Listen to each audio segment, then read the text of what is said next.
Yep. Click on the line, make a logical career decision. 3 parts to this interactive program I've created. Red light, stop. Find out what really turns you on. There's personality implications. There are people that are in different careers because that's where they fit. Check that out.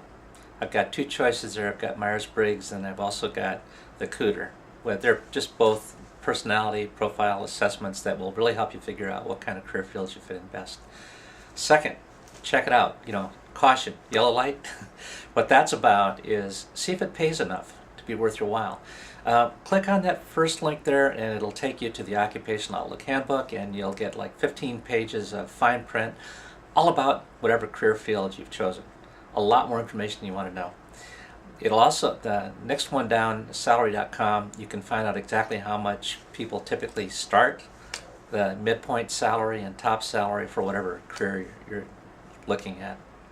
The last one there is check and see if there are jobs available. If there are no jobs available, then you might want to choose a different career.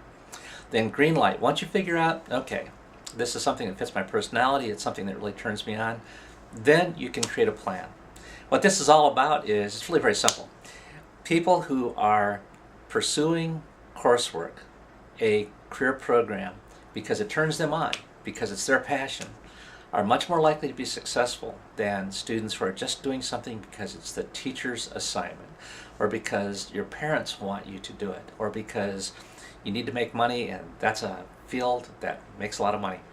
So find your passion, and then follow that passion, and you're probably going to be successful.